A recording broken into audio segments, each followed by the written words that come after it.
Fala, senhoras e senhores.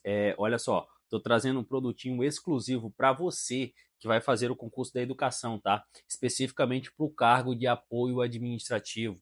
Eu tô trazendo aqui uma apostila com mais de 150 questões comentadas. Todas as questões são comentadas e melhor, todas as alternativas são comentadas. É isso mesmo, tá? Para não ficar nenhuma dúvida na hora que você estiver respondendo as questões, perfeito? Normalmente fica aquela dúvida: por que não pode ser a letra B e o gabarito é a letra A, e aí a pessoa só tem o gabarito comentado da letra A? Não, nessa apostila você vai ter o comentário em todas as alternativas para não restar dúvida no seu aprendizado, perfeito? Então, essa é uma apostila com mais de 150 questões da parte específica pro seu cargo de apoio administrativo, tá? Produtinho exclusivo para você com um preço bem em conta. Acesse o link aí embaixo e tem acesso exclusivo a essa apostila. Tamo junto e rumo à sua aprovação. Então, como vocês viram aí, né?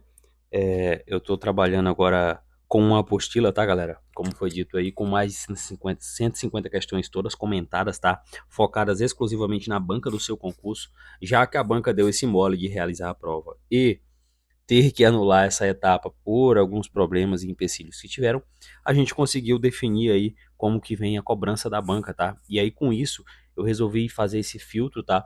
De toda essa parte específica, de todos os assuntos da parte específica para trazer para você o melhor conteúdo para sua aprendizagem, tá?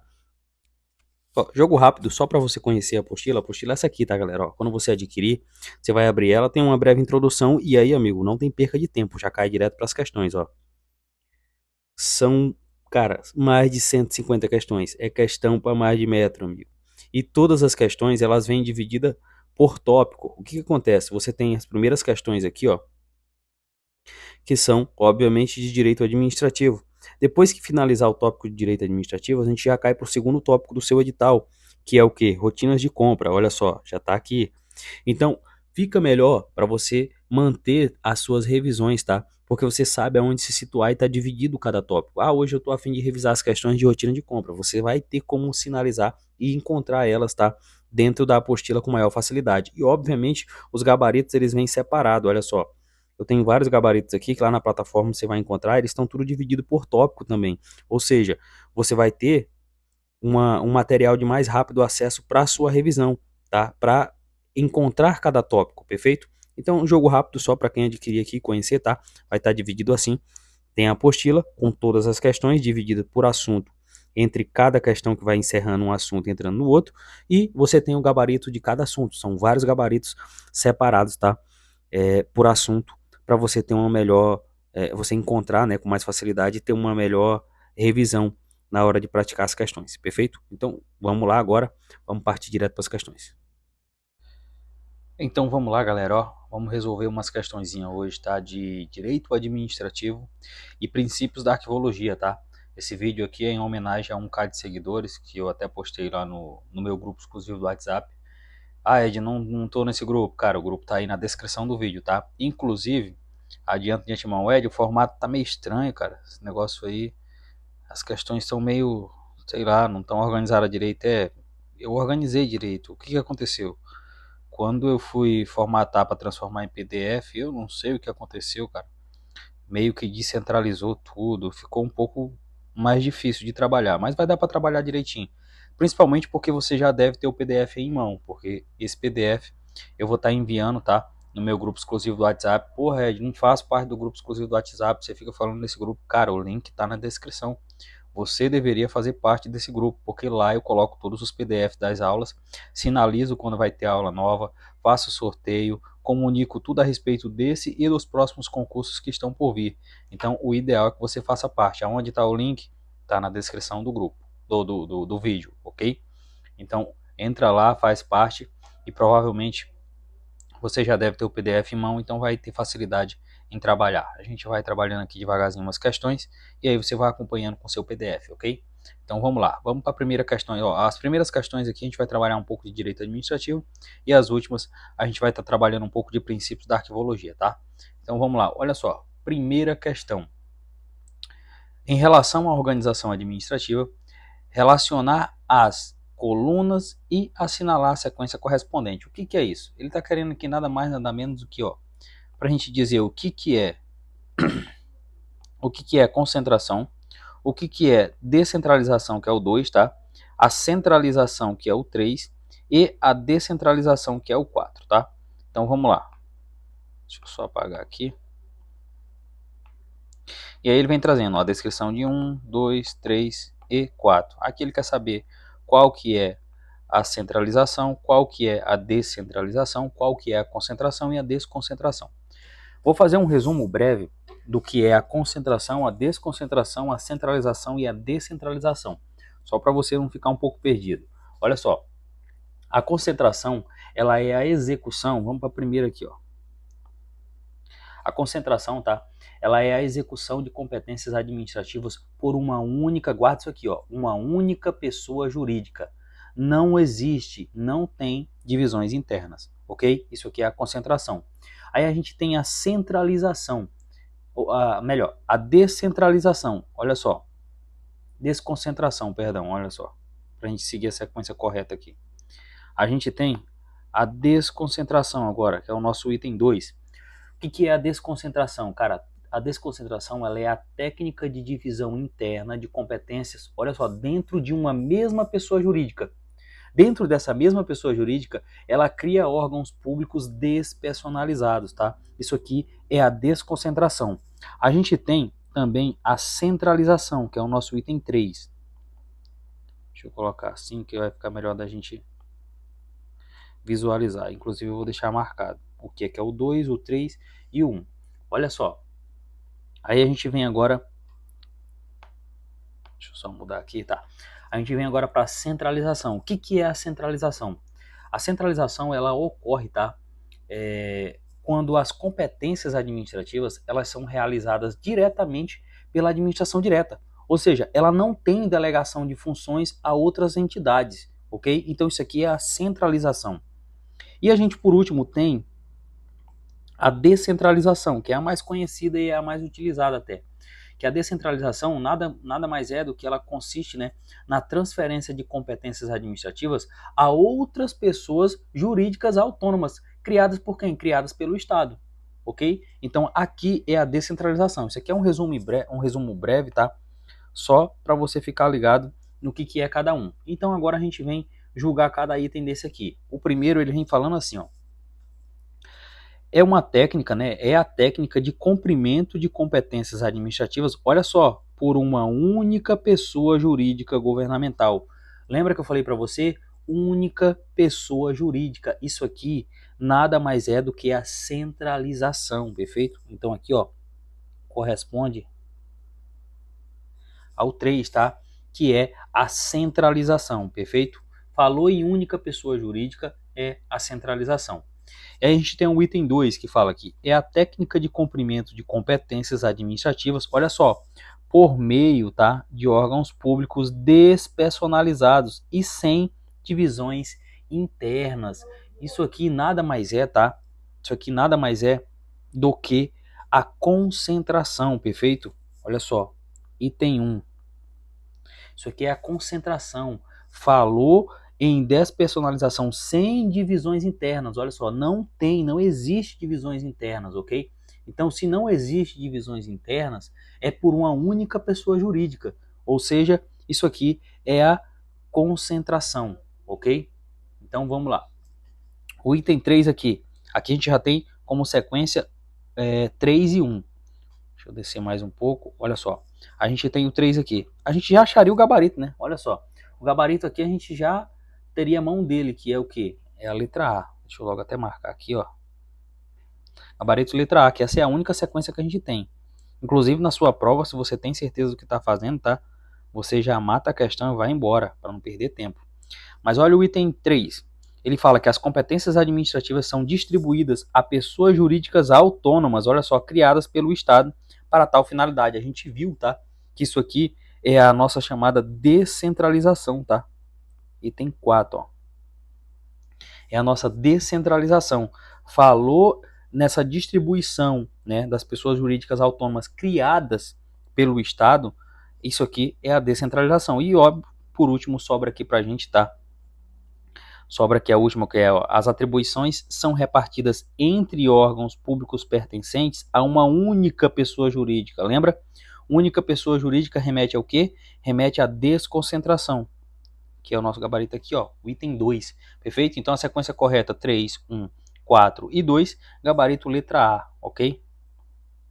Vamos para a questão 2. Ó. A questão 2 ela vai começar aqui. Ela vai começar aqui. Ela vai subir para cá, um finalzinho. Mas olha só, vai dar para entender. Ainda mais que você tiver com gabarito aí, tiver com um PDF aí em mão. Esse tipo de questão aqui a gente já viu um zilhão de vezes, tá? Que isso aqui trata a respeito da administração direta e da administração indireta. Então vamos lá, ele fala aqui, ó. Não representa uma pessoa jurídica de direito público, tá? Integrante da administração que, olha só, da administração direta. Não representa, tá? A gente conhece, a gente sabe, né? A gente é sabedor que a administração direta, tá? A administração direta. A administração direta ela é composta por quem? Pela União, pelos estados, né? Pelo DF e pelos municípios, tá? A gente tem pelos municípios, ok? Então, a gente sabe que isso aqui faz parte da administração direta. E ele quer aqui uma que não faz parte, né? Nesse caso, não corresponde à administração direta. A gente viu aqui, ó, a União Federal faz parte, o DF, né, que é o Distrito Federal, faz parte. A gente tem logo aqui em cima, ó, os estados e os municípios, que também faz parte. Então, portanto, a única que não faz parte aqui, que está perdida, ó, é a letra A, que corresponde à função pública. A função pública, tá, galera? Ela faz parte da administração indireta. A administração indireta, que a gente sabe, que é conhecedor dela, vou colocar aqui em cima, ó. Administração indireta. A gente sabe que é formada por quem? Pelas autarquias,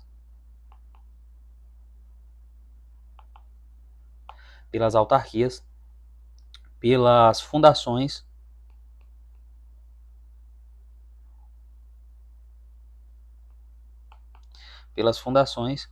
pelas empresas públicas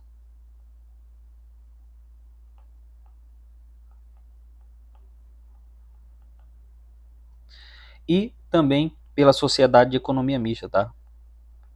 Sociedade de economia mista. Vou deixar resumido assim. A letra é feia. Porra, agora que você veio notar, tem mais de 50 vídeos aí no canal e agora que você veio notar que a minha letra é feia. Olha só. Então, portanto, a gente fica com o gabarito letra A, ok? Que é a única que não faz parte da administração direta e, obviamente, faz parte da administração indireta, ok? Então, vamos caminhando agora para a questão 3. Essa questão 3 ela é um pouquinho mais complexa. Olha só. A polícia, ela vem trazendo assim, ó. A polícia administrativa e a polícia judiciária são duas coisas. Vamos gravar aqui, vamos anotando aqui em cima para a gente não se perder. Olha só.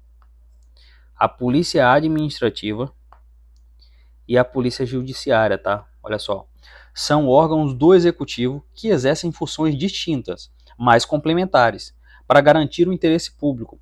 Olha só, a respeito da administração, ó, da polícia administrativa e judiciária, analise os itens abaixo. Aí ele vem trazendo aqui, a gente vai julgar esses itens. Olha só.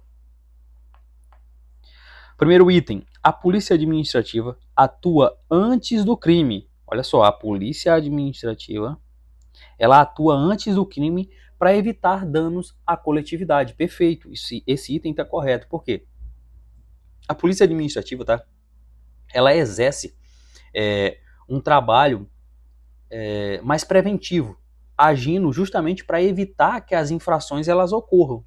Por exemplo, a fiscalização de estabelecimentos comerciais, né, que a gente tem, ou então o controle de tráfego, aquela chamada vigilância sanitária que a gente tem também, né, nos estabelecimentos. Isso é feito pela polícia administrativa.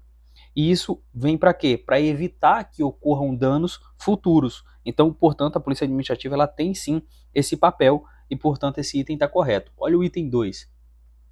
A polícia judiciária, olha só, o item 2 aqui. A polícia judiciária atua após o crime para apurar, né, a autoridade e a materialidade, né, do crime. Então, isso aqui também está correto. Por quê? Porque a polícia judiciária, ela tem essa função repressiva, sendo responsável, por exemplo, por investigar crimes que já ocorreram e identificar os responsáveis e coletar provas. Um exemplo que a gente tem são as investigações, por exemplo, conduzidas pela Polícia Civil e pela Polícia Federal, que são polícias judiciárias, ok? Então esse item 2 também está correto. E o item 3, ele vem trazendo assim: a polícia administrativa, ela é responsável, olha só, por investigar crimes e prender suspeitos, enquanto a polícia judiciária atua apenas na fiscalização do cumprimento das normas administrativas. A gente viu que ela pegou esses últimos dois itens aqui, que a gente já trabalhou, o item 1 e o item 2, inverteu os conceitos, né? Colocou o conceito da polícia administrativa para a judiciária e o da judiciária para a administrativa. Então, portanto, esse item aqui, ele está errado. O item 3, ele encontra-se errado porque ela inverteu, né, os conceitos que tem aqui. Então, portanto, a gente tem como gabarito o item 1 e o item 2 correto, tá? Gabarito letra A. Olha só. Gabarito letra A. Apenas o item 1 e o item 2, tá? Eles estão corretos. Vamos caminhando agora para a questão número 4. Olha só, ela vai começar aqui, mas ela já vai pegar ali o final. Olha só, a organização administrativa é o estudo da estrutura e o funcionamento da administração pública. A administração pública, ela desempenha diversas funções, sempre na observância de atender o interesse geral. A aplicação de sanções administrativas na administração pública é de responsabilidade de entes públicos que exercem função administrativa. Aí ele traz aqui, ó, analise os itens abaixo, né, os exemplos dos itens que tem aqui e julgue verdadeiro ou falso, né, qual correspondem às sanções administrativas, ó, guarda isso aqui. Quais correspondem às sanções administrativas? E aí ele vem trazendo aqui advertência. A advertência, ela corresponde a uma sanção administrativa? Sim, galera, isso aqui está correto.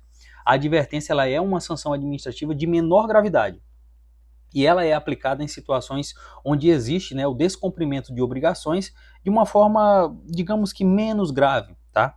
Mas de tudo em tudo, ela é sim uma sanção administrativa, ok?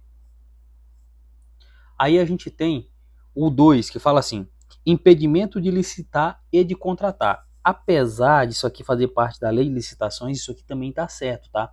Por quê? Porque é uma sanção administrativa prevista, sim, na lei de licitações, aplicadas, né, às empresas que desrespeitam, né, que não cumprem com os contratos firmados com a administração pública, ok? Então isso aqui também é uma sanção aplicada, apesar de estar na lei de licitações, ela também é aplicada, tá, dentro da administração pública e também por isso está correto. A gente tem, ó, a cassação do registro do produto, isso aqui também está correto. Por quê? Porque isso aqui é uma sanção aplicável aos casos irregulares, né, em produtos sujeitos, por exemplo, à fiscalização, como a gente tem na fiscalização, tá, de medicamentos ou produtos químicos, ok? Então pode existir essa cassação do registro do produto. Isso aqui também faz parte de uma das sanções administrativas que a administração pública ela aplica. A gente também tem a suspensão do funcionamento dos produtos ou serviços, que também está correto, tá? Isso aqui é uma sanção administrativa aplicada, né, para cessar temporariamente a oferta de produtos ou serviços que eles violem as normas legais ou algum regulamento que existe, ok? Então a gente tem aqui todos os itens como correto. E aí a gente tem como gabarito aqui, ó, letra B, ok? Gabarito letra B da questãozinha número 4. Vamos caminhando para a questão 5. Olha só, essa vem trazendo assim: Ana, técnica legislativa, precisa elaborar um parecer para a diretoria da Câmara. Ao realizar tal atividade, ela emite um ato administrativo discricionário. Olha só, guarda isso aqui, tá? Discricionário, o qual dos seguintes elementos caracteriza um tipo de ato. Vamos lá, que tipo de ato é esse? Ela vem trazendo aqui, ó. Liberdade para decidir com base em critérios de conveniência e oportunidade. Olha só, isso aqui tá correto. Por quê? Porque um ato, vamos lá, o ato administrativo discricionário, ele é aquele em que a autoridade pública, tá, ela possui certa margem de liberdade para decidir, mas tudo isso dentro dos critérios de conveniência e de oportunidade. sempre dentro dos limites também estabelecidos pela lei, tá? Isso não pode passar. Isso significa que o agente público ele pode ponderar, né, as circunstâncias de cada caso, né, para adotar a melhor decisão ou a decisão mais adequada que corresponda ao interesse público. Então aqui a gente já de cara encontra nosso gabarito, ó. Gabarito letra A. Essa é a atitude que a Ana tem, tá? Que pode ser feito sem nenhum problema. Por que a letra B está errada? A letra B fala que a decisão com base apenas, olha só, apenas na legalidade. A legalidade ela faz parte, né? Mas não é apenas nela. Isso caracteriza, quando você traz com base apenas na legalidade, isso caracteriza mais um ato vinculado e não um discricionário, tá? Então, portanto, isso está errado. A gente tem a liberdade vinculada à lei. Aqui também, tá? Isso aqui está errado, por quê? Porque embora o ato discricionário ele respeite o princípio da legalidade, ele não se limita apenas aos critérios vinculados, tá? Existe uma liberdade na escolha, né, da melhor solução dentro dos limites da lei, que tudo isso é baseado dentro do critério de conveniência e de oportunidade. A gente tem obrigatoriedade, aqui a banca jogou longe, tá? A discricionariedade, ela não aplica uma questão de obrigação estrita, tá? Mas sim a possibilidade de decidir com base na avaliação do caso concreto, tá? Né? Tipo, buscando sempre a melhor solução para o interesse público, com base nessa liberdade do critério de conveniência e de oportunidade. E a gente tem o item E, que fala de exclusividade da administração direta. Não, tá? Os atos discricionários, eles podem ser praticados tanto pela administração direta, como também pela administração indireta, tá? Então, tanto um como o outro pode ter esse ato discricionário. E aí a gente já viu que o nosso gabarito fica na letra A, ok? Olha só, questão número 6. Ela começa aqui, a gente já vai lá para cima. Ó. A mesma Ana, né? Analista. Não, agora aqui é outra Ana. Só que essa é analista, né? A primeira era técnica, essa é a analista legislativa. Ela foi informada que uma sessão extraordinária da Câmara, olha só, a gente vem para cá para cima, da Câmara Municipal será realizada sem, olha só, sem prévio, tá? Sem aviso prévio, tá? À população. Qual o princípio constitucional poderia estar sendo violado caso a sessão ela não, olha só, ela não seja divulgada? Galera, falou em divulgar algo, não tem o que fazer. Não tem para onde correr, você precisa marcar o princípio da publicidade, tá? Porque o princípio da publicidade é o que ele traz, que ele exige que os atos da administração pública eles sejam sim transparentes e acessíveis, né? Amplamente divulgados também, para garantir que a sociedade ela tenha conhecimento das decisões e das atividades que vão ser realizadas, ok? Então aqui nada mais é do que o princípio da publicidade, tá? A gente já viu um pouco dos outros princípios, mas a gente tem aqui, por exemplo, ó, o princípio da impessoalidade, a gente já sabe que ele se refere, tá? Olha o nosso gabarito aqui, a letra D. A gente já sabe que o princípio da impessoalidade refere-se à imparcialidade e à ausência, né, de favorecimento pessoal aos atos da administração pública, o que não é o foco da nossa questão aqui, né? E a gente também tem o da legalidade, que embora relacionado em conformidade com a lei, a questão ela trata especificamente aqui do princípio da publicidade, mas a gente sabe que tudo tem que ser dentro da lei, no princípio da legalidade. E a gente também tem o da eficiência, né, que trata da atuação administrativa de forma a garantir os melhores resultados, né, com o menor custo possível. E a gente também tem o da moralidade, que embora, né, a falta de publicidade ela possa implicar nessa questão antiética, o foco da nossa questão aqui é o princípio da publicidade. Apesar da moralidade, ela meio que caminha de mão dada com a publicidade, ok? Então, gabarito letra D. Vamos caminhando aqui, ó. Questão 7. Questão 7, olha só. A respeito da organização administrativa, analise as afirmativas abaixo. Ela vem trazendo aqui o primeiro item. A Sociedade de Economia Mista é uma entidade da administração direta. Olha só, a banca pecou aqui, né? Deixa eu apagar aqui.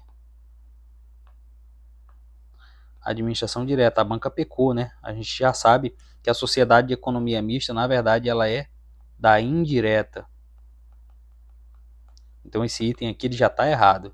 Olha o item 2. A administração indireta inclui também as empresas públicas que são criadas para atuar em atividades econômicas e podem ter capital privado. Sim, isso aqui está correto, tá? Por quê? Porque as empresas públicas, elas pertencem sim à administração direta e ela pode atuar em atividades econômicas, apesar de o seu capital, né, das empresas públicas ele ser 100% estatal. A frase ela é verdadeira porque ela menciona que eles podem, ou seja, eles podem atuar em atividades econômicas, o que é um ponto positivo que pode acontecer. Olha só, não fala que é obrigatório, mas ele fala que eles podem ter um capital privado. E isso pode acontecer sim. E, portanto, esse item está correto. Olha o item 3. Ele fala que as autarquias são entidades que exercem funções típicas, olha só, da administração pública, mas não têm personalidade jurídica própria. Está errado, pelo contrário. As autarquias, elas têm sim personalidade jurídica de direito próprio, tá? Então, portanto, o único item que a gente tem correto aqui é o item 2, tá? Nosso gabarito aqui, ó, letra D. Vamos caminhando aqui, ó. Questão 8, ela começa aqui e ela vai descer ali. O que acontece aqui a gente já vai entrar nas questões de arquivologia, tá, galera? Princípios da arquivologia. Olha só. O que acontece na fase de descarte, guarda isso aqui, ó. Descarte no ciclo vital dos documentos. Vamos lá. Fase de descarte. O que acontece? O item A ele vem trazendo assim, ó. Os documentos são, ele traz aqui que os documentos eles são, né, eles são transferidos para um arquivo permanente. Galera, isso aqui está errado. Por quê? Olha só. Essa alternativa, né, ela se refere ao ciclo de vida do documento em que ele é mantido de forma permanente. Geralmente, ele tem um valor histórico ou legal administrativo.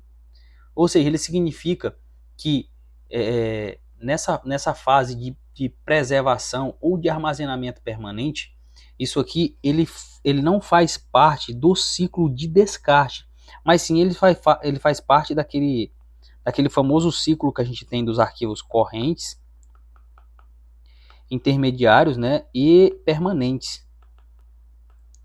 E aí, esses documentos que são transferidos para os arquivos permanentes, eles não são descartados, eles são guardados aqui dentro dos arquivos permanentes. Essa fase de descarte, ela não faz parte, tá, desse tratamento aqui de transferir para os arquivos permanentes. Muito pelo contrário, são armazenados e são guardados nessa fase permanente que tem aqui. Então, não pode ser nosso gabarito, porque ele está pedindo a respeito, ó, do descarte. O que acontece nessa fase de descarte? E aí a gente tem a letra B, que a letra B ela vem trazendo assim, ó. Os documentos são destruídos, olha só, de acordo com as políticas de retenção. Aqui está o nosso gabarito, tá? Letra B, isso aqui tem a ver com a fase de descarte, tá? A fase de descarte no ciclo de vida dos documentos ocorre quando, né, o documento ele não é mais necessário, conforme, obviamente, as políticas de retenção dos documentos da organização ou as leis que são aplicáveis. E essas políticas elas determinam um prazo pelo qual o documento ele deve ser mantido e após esse prazo, obviamente, né, ele chega na sua fase de descarte, que geralmente é a sua destruição. Então, aqui a gente tem nosso gabarito. A letra C, ela vem trazendo que os documentos eles são digitalizados para preservação ao longo do tempo. Isso aqui não tem nada a ver com descarte, tá? A gente já viu. A digitalização do documento para preservação que a gente tem a longo prazo é uma prática comum quando se deseja manter, né, a integridade e também a acessibilidade do documento. Muitas das vezes devido a problemas de espaços físicos ou a necessidade, né, de garantir a preservação do documento que poderia, né, se deteriorar ao longo do tempo. Contudo, a digitalização ela é uma etapa relacionada ao processo de preservação e não ao processo de descarte, que é o que vem pedindo no nosso enunciado. E, portanto, está errado. A gente tem o item D aqui, ó, que ele fala que os documentos são organizados e indexados para facilitar o acesso. Não, isso aqui tem mais a ver com a questão da fase do gerenciamento, né? Uma atividade relacionada mais à fase do gerenciamento dos documentos. E a gente tem o item D, que são documentos são destruídos de qualquer forma. O que peca aqui são esses de qualquer forma, tá? Porque é de acordo com as políticas, a gente já viu, né? É de acordo com as políticas de retenção e de preservamento que tem. Então, também esse item está errado. E a gente viu aqui que o nosso gabarito é a letra B. Questão número 9, vamos lá. Quais são as fases, olha só, do ciclo vital dos documentos? A gente já viu várias vezes, né? Só que é o seguinte, a gente viu que são os documentos de uso corrente, os de uso intermediários e os de uso permanentes, né? Porra, Ed, mas não tem nenhuma alternativa aí que vem trazendo uso corrente, intermediário e permanente, não. Tá faltando. Pois é, a banca aqui, ela usou sinônimos, né?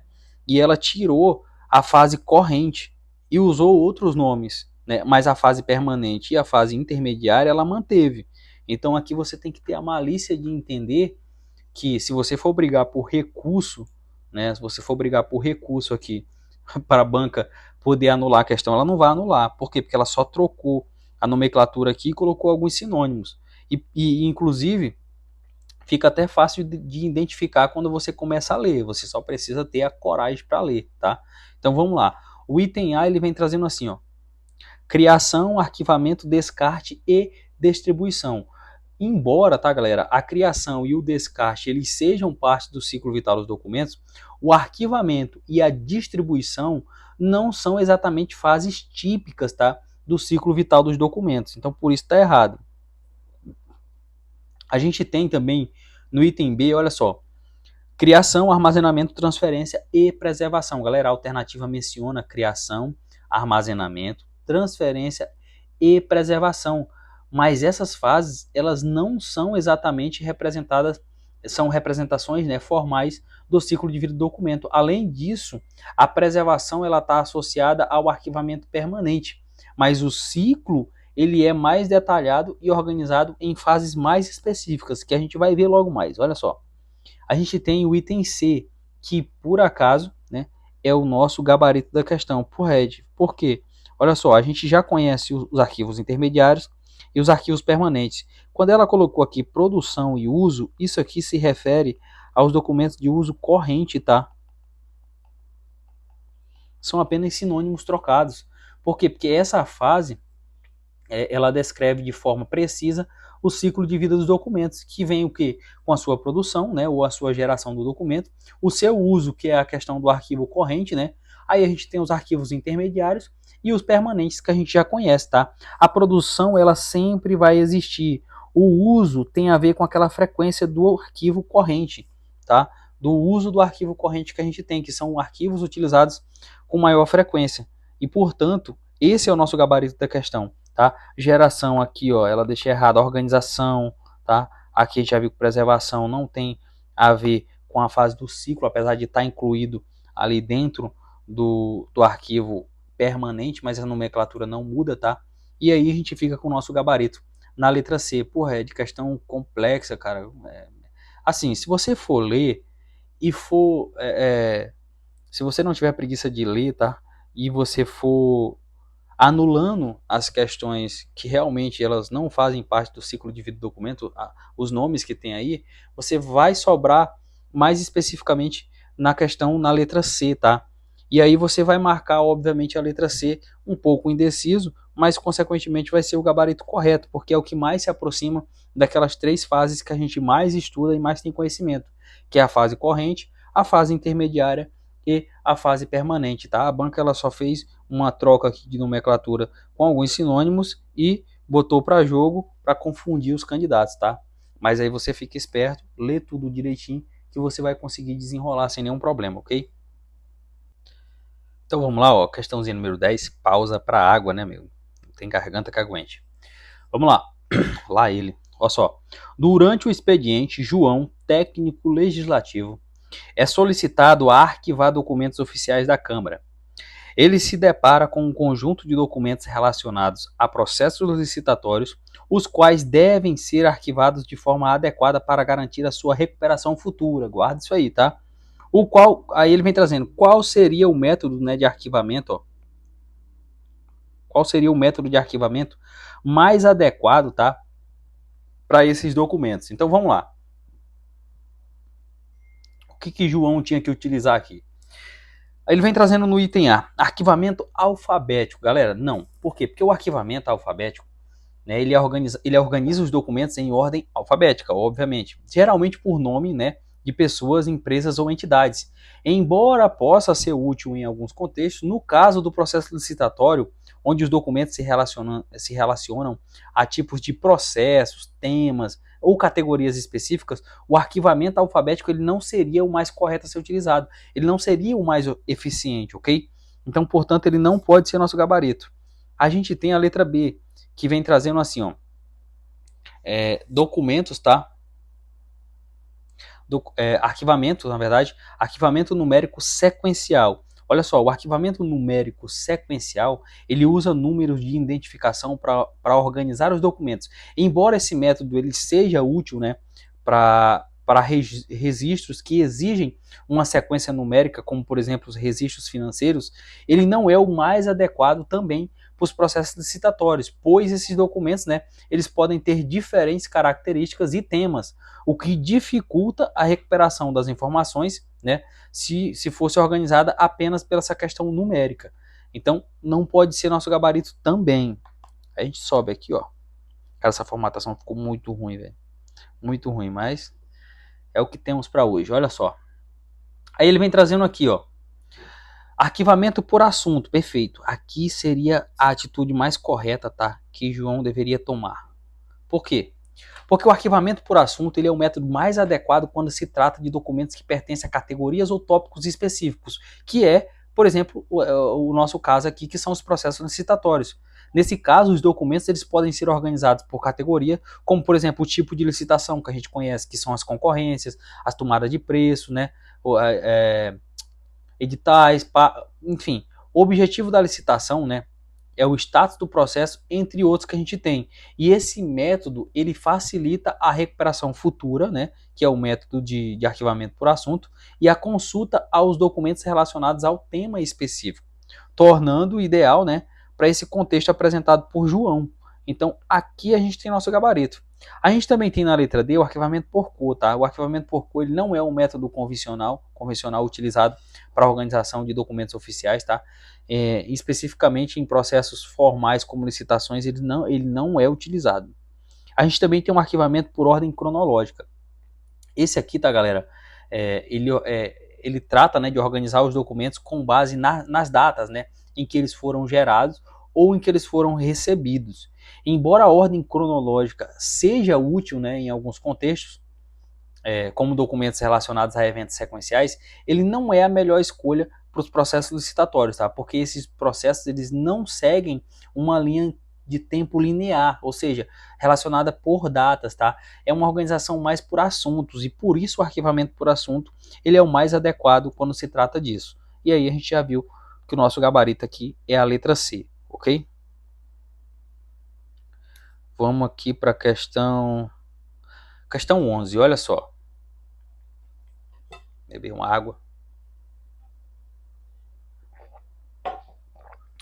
Vamos lá, olha só. Beatriz, técnica legislativa, foi solicitada a aplicar o quê? Olha só, a gente já viu também em outras questões a tabela de temporalidade, tá?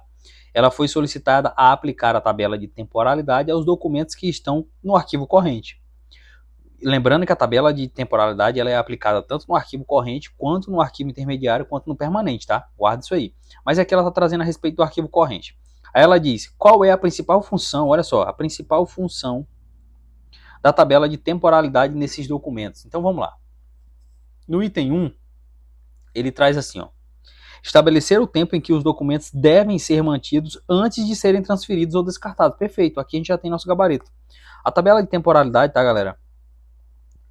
A principal função da tabela de temporalidade, a tabela ela estabelece, né, os prazos para que os documentos eles permaneçam em um arquivo corrente, né, onde eles são acessados com mais frequência, antes de serem transferidos para os arquivos intermediários ou para os arquivos permanentes, ou também que eles sejam descartados, tá, com base na legislação ou nas necessidades da organização.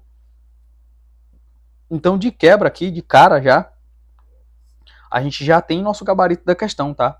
Mas vamos ver aqui a letra B. A letra B ela traz assim, ó. Estabelece as categorias de confiabilidade, confidencialidade dos documentos. Olha só, embora, né, a confidencialidade dos documentos ela seja um aspecto importante, né, do gerenciamento do documento, ela não é a principal função da tabela de temporalidade. A confidencialidade, tá, ela está mais relacionada à questão do controle no acesso e à proteção da informação. E o que é tratado de forma a separar, é tratado de forma separada, tá, em políticas de segurança e em gestão de informação, mas não tem a ver, tá, com a função principal da tabela de temporalidade. A gente também tem o item C aqui, ó, que ele vem trazendo assim, determinar a prioridade no acesso aos documentos. A tabela de temporalidade, tá, ela não tem como objetivo definir a prioridade de acesso aos documentos e também essa questão da prioridade, né, da prioridade de acesso, ela é geralmente determinada por políticas internas, né, da gestão de documento ou pelo tipo do documento, tá? Então também não tem a ver com a função principal da tabela de temporalidade. A gente tem a letra D, que ela vem trazendo assim: definir, né, o responsável pelo gerenciamento de cada tipo de documento. Embora, tá, galera, olha só, embora a tabela de temporalidade ela ajude na organização dos documentos, a responsabilidade pelo gerenciamento dos documentos é uma função atribuída ao gestor do documento ou ao setor responsável.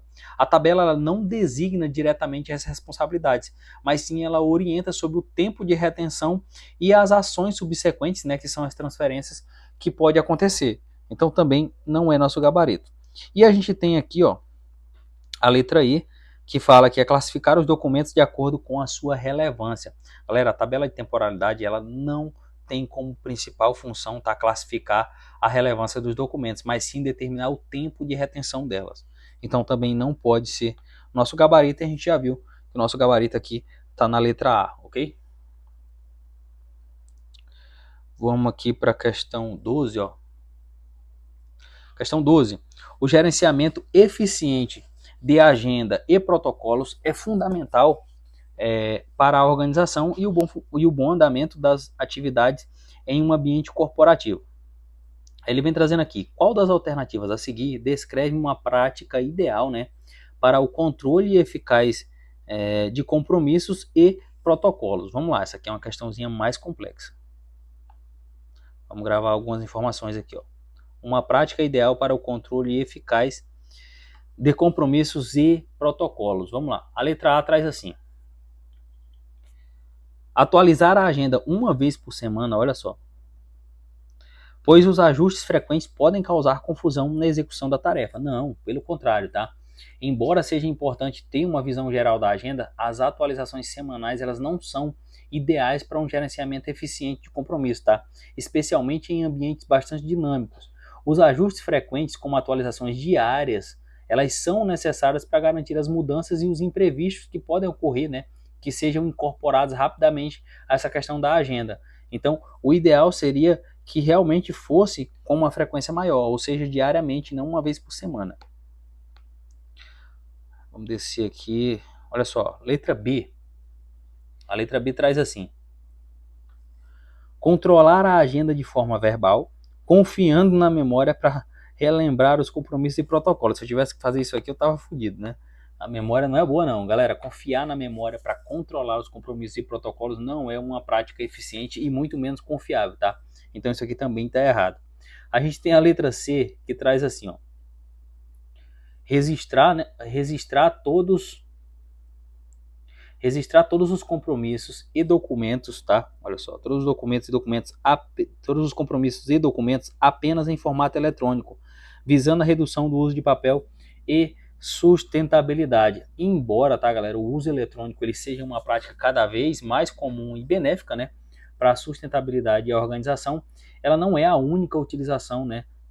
A gente não pode utilizar apenas no formato eletrônico, porque pode não ser o suficiente para todos os casos, tá? Algumas empresas, elas ainda, né, podem exigir registros em papel, que por questões legais ou operacionais, e a combinação de ambos os formatos, né, tanto o eletrônico quanto o físico, ele pode ser necessário, né, em determinados contextos. Então isso aqui também está errado. E aí sobra como nosso gabarito aqui, ó, letra D. Nosso gabarito é a letra D que vem trazendo assim, ó: organizar compromissos por ordem de prioridade, ok? E manter protocolos em sequência cronológica, revisando-os diariamente para assegurar que as atividades mais importantes sejam cumpridas no curto prazo. Perfeito, tá? Essa prática aqui é a mais eficiente para controlar, né, para ter esse controle dos compromissos e dos protocolos. Organizar os compromissos por prioridade permite que as tarefas, né, mais urgentes elas sejam executadas primeiro, enquanto o controle cronológico, né, dos protocolos ajuda a manter o processo bastante organizado, né? E a gente também tem a revisão diária, que garante, né, que os ajustes eles possam ser feitos com rapidez e com atividade que sejam cumpridas dentro dos prazos pré-estabelecidos, ok? Então a gente fica com o nosso gabarito aqui, letra D. Vamos caminhando aqui, ó, questão 13. Olha só, em um processo de protocolo de documentos, a etapa de recepção desempenha um papel importante. Sobre essa etapa, assinale a alternativa correta. Vamos lá. A letra A ela vem trazendo assim, ó. Na etapa de recepção, guarda isso aqui, ele quer saber a respeito da etapa de recepção. O documento ele é classificado e distribuído imediatamente, olha só, para o setor responsável ou pessoa responsável, né? Galera, isso aqui está errado. Por quê? Porque a classificação e a distribuição são etapas que podem ocorrer após a recepção. Mas a recepção em si ela é focada em verificar a questão da integridade do documento, né? Os destinatários e os anexos que podem ter. Classificar e distribuir os documentos imediatamente, sem antes conferir essas informações, pode resultar em erros, tá? Então, portanto, não pode ser assim. A gente tem na letra B, que ele traz assim, ó. Na recepção é verificada a integridade, como a gente viu, a integridade do documento, os destinatários corretos, além de verificar se todos os anexos ou páginas estão presentes. Perfeito. Aqui a gente tem nosso gabarito, ó. Gabarito letra B. Que a gente viu aqui, né, que ela traz uma descrição mais precisa sobre essa etapa, né, da recepção, que ela tem como garantia, né, que ela tem como garantir que os documentos eles estejam em boas condições e que os destinatários corretos, né, sejam identificados e que não falte, obviamente, nenhuma parte do documento. Então, todas essas descrições aqui, elas fazem sim parte, tá, do processo de recepção. A gente tem a letra C, que fala que a recepção limita-se ao armazenamento inicial de documentos, não sendo necessário verificar os dados da origem ou a integridade. A gente já viu que é necessário sim, tá? Verificar a integridade e a origem. E a gente tem a letra D, que fala que a recepção ela é realizada apenas, olha só, a verificação do assunto do documento, pois o conteúdo completo será analisado posteriormente. Não, na recepção você também tem que analisar se o documento ele está completo, tá? Isso aqui não é feito não é feito de forma posterior, ok? Então a gente já viu aqui que o nosso gabarito é a letra B, ok? Vamos para a questão 14 aqui, ó. Estamos encerrando já. No contexto digital, assinale a alternativa que apresenta o que caracteriza o protocolo. Olha só, o que caracteriza o protocolo na gestão de documentos eletrônicos. Vamos para as alternativas aqui, ó. A letra A fala que a eliminação de documentos após a expedição, o que pode levar à perda de informação valiosa e à falta de rastreabilidade no histórico do documento. Galera, isso aqui está errado. A eliminação prematura, tá, que a gente tem de documentos após a expedição pode sim resultar, tá, em perdas de informação, mas não é uma característica do protocolo de documentos eletrônicos, tá? Pelo contrário, o protocolo digital ele visa justamente essa questão da preservação e também da rastreabilidade, tá? Dos documentos que, né, resulta na sua, na sua não eliminação precoce, ok? Então, isso aqui está errado. A gente tem a letra B que fala, ó, a automatização do registro, o recebimento, a distribuição, tramitação e expedição, garantindo, olha só, a rastreabilidade e segurança, facilitando a colaboração e o acesso à informação em tempo real. Perfeito. Agora aqui ela vem trazendo uma descrição correta, tá? ela vem trazendo uma descrição correta sobre o protocolo digital, tá? O protocolo digital, ele envolve, sim, essa automatização de processos, garantindo, obviamente, a rastreabilidade, a segurança e o acesso em tempo real às informações, tá? Essas são umas características essenciais de um sistema de protocolo de documentos eletrônicos, que é muito bem estruturado, diga-se de passagem, tá? E a gente tem aqui, ó, a gente só vai ver o erro das demais aqui, ó. A letra C, ela fala que o uso exclusivo de papel, já está errado aqui, ó, para o armazenamento de documentos, que limita a acessibilidade e pode causar ineficiência na busca de informações. Está errado, tá? O uso exclusivo de papel contraria essa questão da gestão de documentos eletrônicos. E a gente também tem a letra D, que fala da restrição do acesso à informação para evitar fraudes, mas que também pode obstruir a transparência e a eficiência da gestão documental, tá? Embora a restrição, tá, de acesso seja uma medida importante para a segurança, a preservação de fraudes também, ela não é uma característica do protocolo digital por si, tá? O protocolo, ele visa equilibrar o acesso e a segurança, permitindo a rastreabilidade sem prejudicar essa questão da transparência e também da eficiência. Então, portanto, a gente mantém nosso gabarito na letra B, tá? E a gente chega aqui no final, tá? De mais uma aulinha rápida, ok? Então, como eu disse lá no começo, se você não tem esse PDF, tá lá no grupo. Ed, onde tá o link do grupo? Na descrição, ok? Aí na descrição também, galera, tem o meu Instagram, tá? Mas vou deixar anotado aqui, ó. Me segue lá. Lá eu tô sempre informando quando tem vídeo novo. Também lá você vai conhecer os produtos que eu tenho disponível no momento e os que obviamente vão vir, tá? Que são produtos pagos, mas são baratinhos, tá? Bem acessível. E lá também você vai ficar a par de tudo, né, que rola nos concursos públicos, tanto no meu grupo exclusivo do WhatsApp, quanto também no meu Instagram, ok? E se você não é inscrito no canal, pelo amor de Deus, se inscreve aí, tá? Dá essa força, dá essa moral, não só consome o conteúdo e vai embora não. Dá essa moral aí, se inscreve, ajuda a gente a continuar nesse trabalho aí, porque senão o trabalho vai ter que parar, ok?